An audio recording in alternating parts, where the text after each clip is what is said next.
ఇదో తీస్తే సినిమా అవుతుంది కేటీఆర్ స్టోరీ అట్లా నడుస్తుంది. ఇక అసలు ముచ్చట వచ్చింది చూడండి.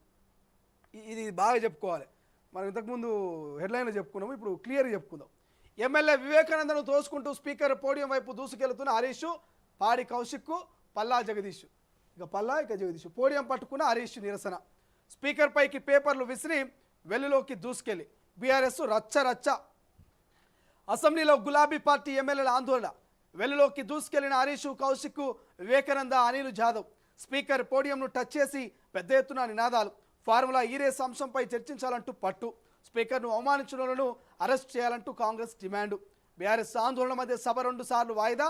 నినాదాల మధ్య భూభారతి బిల్లును ప్రవేశపెట్టిన మంత్రి పొంగులేటి. ఇక ఫార్ములా ఈ రేస్ అంశంపై చర్చించాలంటూ అసెంబ్లీలో బీఆర్ఎస్ ఎమ్మెల్యేలు లొల్లి. ఇక వెల్లులోకి దూసుకెళ్లడమే కాకుండా స్పీకర్ పైకి కాగితాలు చింపి విసిరేశారు. శుక్రవారం బీఆర్ఎస్ ఎల్పీ ఆఫీసు నుంచి కాంగ్రెస్ హామీల గురించి ప్రశ్నిస్తే అక్రమ కేసులా అంటూ నినాదాలు చేస్తూ ప్లబ్కార్లతో అసెంబ్లీలోకి ఎంటర్ అయ్యారు. సభ ప్రారంభం కాగానే బీఆర్ఎస్ ఎమ్మెల్యేలంతా స్పీకర్ పోడియం దగ్గరకు దూసుకెళ్లారు. కీలకమైన భూభారతి బిల్లు అంశంపై చర్చ ఉందంటూ స్పీకర్ గడ్డం ప్రసాద్ కుమార్ పలుమార్లు ప్రతిపక్షం ఎమ్మెల్యేని కోరినా వెనక్కి తగ్గేదేలే అన్నట్టు ఇలా కథ ఉన్నది.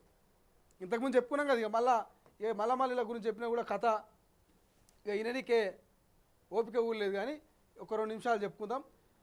ఇక్కడ మీకు క్లియర్గా అనిపిస్తూ ఉంది హరీష్ రావు గారి కథాకర్మ ఇక్కడ కనిపిస్తూ ఉంది. ఒకసారి మీకు డ్రాయింగ్ రూపంలో చూపిస్తా. 1 ఇక ఇంతకుముందు కూడా చూపించిన, మళ్ళీ ఒకసారి చూసే ప్రయత్నం చేయండి. 2 ఇగో ఇక్కడ 3.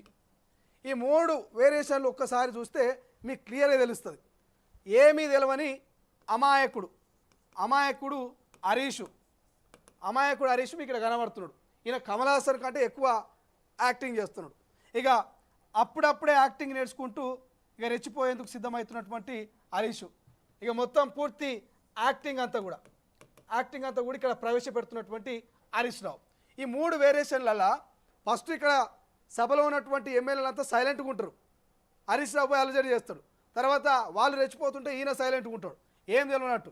ఇక ఒక్కసారిగా ఇట్లా బాణం పోతుంది కదా, బాణం వేస్తే ఎట్టుకుతుంది, అట్లా స్పీకర్ పోడియం వద్ద కురుకుతారు. ఇది వీళ్ళ కథ. సో హరీష్ రావు గారిని నిజంగా మేము సూటిగా అడుగుతా ఉన్నాం. కమల్ హాసన్ బదులు మీరు మంచి సినిమాలు తీస్తే బాగుంటుంది. అద్భుతమైనటువంటి యాక్టింగ్ చేస్తూ ఉన్నారు. సభలో నిండు అసెంబ్లీ సభలో అద్భుతమైనటువంటి పర్ఫార్మెన్స్ చేస్తున్నారు. ఆ విజువల్స్ ఒకటి బయటకు వచ్చినాయి. ఆ బయటకు వచ్చినటువంటి విజువల్స్ చూస్తే ఏం తెలియనట్టు ఇట్లా అప్పట్లో ఏఎన్ఆర్ ఎన్టీఆర్ పెట్టుకుంటుండే ఇట్లా ఫోజ్ ఇట్లా పెట్టుకున్నారు. మళ్ళీ ఏమైందేమో ఒక్కసారిగా పూనకం వచ్చినట్టుగా ఊళ్ళల్లో జాతర చేస్తే అమ్మవారు జాతర చేస్తూ ఉంటే మహిళలకు పూనకాలకు వస్తాయి కదా, ఒక్కసారిగా శివమూగిపోయినట్టు ఇట్లున్నటువంటి హరీష్ రావు గారు టక్కుమని స్పీకర్ పోడియం వరకు కురికిరు. అది ఎందుకు కురికిరో అర్థం కాలే.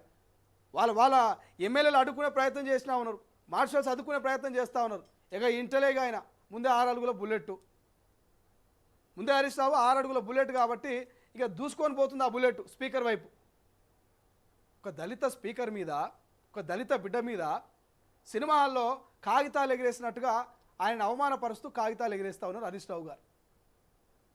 మాజీ మంత్రివి, సుదీర్ఘమైనటువంటి రాజకీయ అనుభవం ఉన్నోడివి, అసెంబ్లీలో అనేక మారు గర్జించినటువంటి వ్యక్తివి, మొన్నటిదాకా అధికారంలో ఉన్నటువంటి నేతవి. ఇలా ప్రతిపక్షం రాగానే విలువలన్నీ మర్చిపోయి అసెంబ్లీ రూల్స్ అండ్ రెగ్యులేషన్స్ పక్కన పెట్టి ఒక దళిత బిడ్డ అనేటువంటి స్పీకర్ మీద కాగితాలు ఎగిరేయిస్తారా? కౌశిక్ రెడ్డి చేసినట్టే అర్థం ఉంటుంది. ఎందుకంటే కొత్తోడు కదా, ఉవ్వలాట ఉంటుంది, కొంచెం చూపించుకోవాలి, నలుగుట్ల కనిపించాలి, మీడియాలో హైలైట్ కావాలి, నన్ను కూడా లీడర్ అని గుర్తించాలి అని ఒక ఇంతుచాసం ఉంటుంది, అతి ఉత్సాహం ఉంటుంది కౌశిక్ రెడ్డికి. కానీ మీకేం సారు, మీరు ఎంత మంచి పేరున్నది, షూటర్, ట్రిబుల్ షూటర్ అంటూ మంచి పేరున్నది. ఎక్కడికి పోయినా హరీష్ రావు విజయం తీసుకొని వస్తున్నటువంటి పేరున్నది. అటువంటి మీరు ఈ కమల్ హాసన్ యాక్టింగ్లు ఎందుకు, వాళ్ళతోటి పేపర్లు సలిపించడం ఎందుకు, ఫ్లిప్కార్ట్లు పట్టుకోవడేంది? గతంలో ఎప్పుడైనా ప్రతిపక్షంలో ఉన్నటువంటి కాంగ్రెస్ వాళ్ళను ఫ్లిప్కార్ట్లు తీసుకొని రానిచ్చిరా? కనీసం మాట్లాడిచ్చిరా? కనీసం మీడియా ముంగల కూడా వాళ్ళకి మాట్లాడలేనటువంటి స్వేచ్ఛ ఉండే కొన్ని ఆంక్షలు పెట్టారు అసెంబ్లీ ప్రాంగణాల్లో మీరు. అటువంటిది ఎలా మీరు మొదటి రోజు నుంచే నల్లబట్టలు వేసుకొని వస్తారు, రాహుల్ గాంధీ ఆదాని ఫోటోలు వేసుకొని వస్తారు, నల్ల బ్యాడ్జీలు పెట్టుకుంటారు, నిరసన చెప్తారు, ఫ్లప్ కార్డులు పట్టుకొస్తారు, స్పీకర్ మీద కాయిదాలు వేస్తారు. ఇక మీ ఇష్టం వచ్చినట్టుగా సినిమా హాల్ను చేశారు. పవిత్రమైనటువంటి దేవాలయం లాంటి అసెంబ్లీని సినిమా హాల్ చేసే ప్రయత్నం చేశారు. మళ్ళా ఇక కాంగ్రెస్ ఎమ్మెల్యే మీద బదలాం. పాపం ఆ షాద్నగర్ ఎమ్మెల్యే వీలపల్లి శంకర్ను టార్గెట్ చేసినట్టు కనిపిస్తున్నది. ఒక బహుజన బిడ్డ, పేద కుటుంబం నుంచి ఒక ఎమ్మెల్యే గెలిచినటువంటి షాద్నగర్ ఎమ్మెల్యే మీద ఇక బీఆర్ఎస్ వాళ్ళు పని కట్టుకొని మరి చెప్పి చూపించిన ఒకరు, బాటిల్ విసిరిన ఒకరు, కొట్టబోయిన ఒకరు, కొరకపోయిన ఒకరు, గిచ్చబోయిన ఒకరు, గిల్లబోయిన ఒకరు.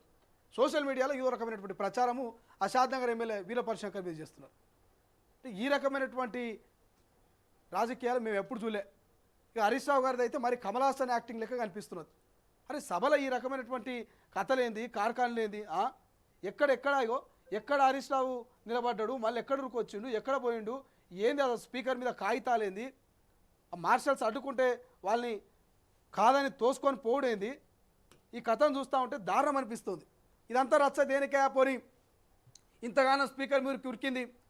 రైతు రుణమాఫీ కోసం అంటే కాదు, రైతు భరోసా కోసమో స్పీకర్ దగ్గరికి పోయారంటే కాదు, ఉద్యోగాలను వేయాలంటూ పోయారంటే అది కాదు, పోనీ ఆడబిడ్డలకు 2500 ఇవ్వాలని పోయినంటే అది కాదు, పోనీ రైతు కూలీలకు 12,000 ఇవ్వమని స్పీకర్ దాకా పోయారంటే అది కాదు, పోనీ ఆటో కార్మికులకు 12,000 ఆర్థిక సాయం చేయాలి తక్షణం అంటూ పోయారంటే అది కాదు.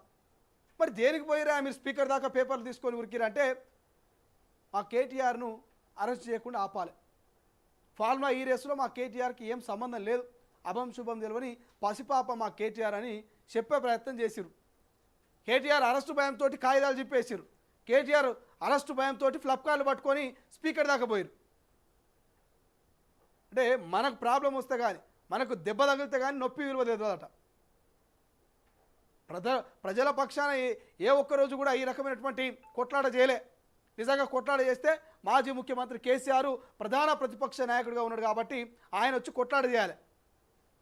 ఒక కుర్చీ ఉంటుంది కదా, విలువ మన ఆఫీస్లో మనకు బాస్ ఉంటాడు, మన బాస్ కుర్చీలో ఎవరు కూర్చోరు, బాస్ ఉన్నా లేకుండా ఆ కుర్చీ ఖాళీగానే ఉంటుంది. అంటే ఆ కుర్చీకి అంత ప్రాధాన్యత విలువ ఉంటుంది.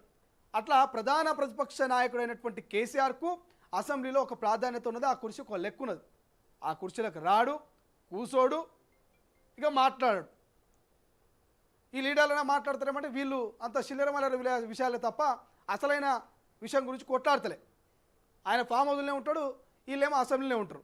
ఆయన ఫామ్ హౌస్లో లడాయి చేస్తే వీళ్ళు అసెంబ్లీలో లడాయి చేస్తారు. ఇది ఎక్కడ లడాయి నాకు అర్థం కాదు. 10 ఏళ్ల సుదీర్ఘ రాజకీయ అనుభవం కలిగినటువంటి మాజీ ముఖ్యమంత్రి కేసీఆర్ అసెంబ్లీలోకి వచ్చి కుర్చీలో కూర్చొని అధికార కాంగ్రెస్ పార్టీ అడిగేటువంటి ప్రశ్నలకు సమాధానాలు చెప్తూ, కౌంటర్కు ఎన్కౌంటర్ చేస్తూ, దాడికి ప్రతిదాడి చేస్తూ అధికార పార్టీని ముఖ్యమంత్రి రేవంత్ను ఉక్కిరి బిక్కిరి చేస్తే అదో లెక్క ఉంటుంది. అసెంబ్లీకి రారు, కుర్చీలో కూర్చోరు, ప్రజల సమస్యల మీద మాట్లాడరు. ఇది ప్రతిపక్షమా? కేటీఆర్ అరెస్ట్ మీద అయితే గంటలు లడాయి పెడతారు, మాట్లాడతారు. అరే ఓ వైపు ధరణి పేరు తెలంగాణ ప్రజల్ని ఆగం చేసింది. ధరణి వచ్చిన తర్వాత అడ్డగోలుగా భూములన్నీ చేతులు మారినాయి. 150,000 ఎకరాల భూమి అడ్డగోలుగా ఆగమైంది. దీని గురించి మాట్లాడదామంటే భూమాత భూభారత్ అనేటువంటి కొత్త పోర్టల్ తీసుకొస్తామంటే ఆ బిల్లును ప్రవేశపెడితే దానికి మద్దతు ఇయ్యరు అంటే ఇయ్యరు. కానీ కేటీఆర్ అరెస్ట్ మాత్రం ఆపాలంటారు. అంటే కల్వకుంట్ల ఫ్యామిలీలో ఒకరు అరెస్ట్ అవుతారంటే ఏం చేయనికైనా మీరు సిద్ధంగా ఉంటారు. కానీ తెలంగాణ ప్రజలు గత 10 ఏళ్ల నుంచి ఆగమవుతున్నారు. అనేకమైనటువంటి ఆస్తి పంచాయతీలతోటి చెప్పుల రేళ్ళక ప్రభుత్వ కార్యాలు తిరుగుతూ ఉన్నారు, మంత్రులు ముఖ్యమంత్రులు కలుస్తూ ఉన్నారు. మరి భూభారత్ అనేటువంటి ఒక కొత్త పోర్టల్ తీసుకొస్తే ఇంతమంది రైతన్నలకు మేలు జరుగుతుంది. మరి దానికి మద్దతు తెలుపుతామనేటువంటి మాది సోయి మాత్రం ఎవరికి లేదు ప్రతిపక్ష నాయకులకు. సో క్లియర్గా అర్థమవుతున్నది మీకు. సో మరి అధికార కాంగ్రెస్ పార్టీని కూడా ఆల్పాలు అడుచుకోవాలి. ఈ భూభారత్ ఎంతవరకు మంచిగా ఉంటుంది, ధరణి లెక్క ఉంటుందా, లేకపోతే ఇంకా దానికైనా మంచి బెటర్గా ఇస్తుందా చూడాల్సిన అవసరం ఉంది. బట్ ఏదేమైనా మాత్రం అసెంబ్లీని ఆగం చేసే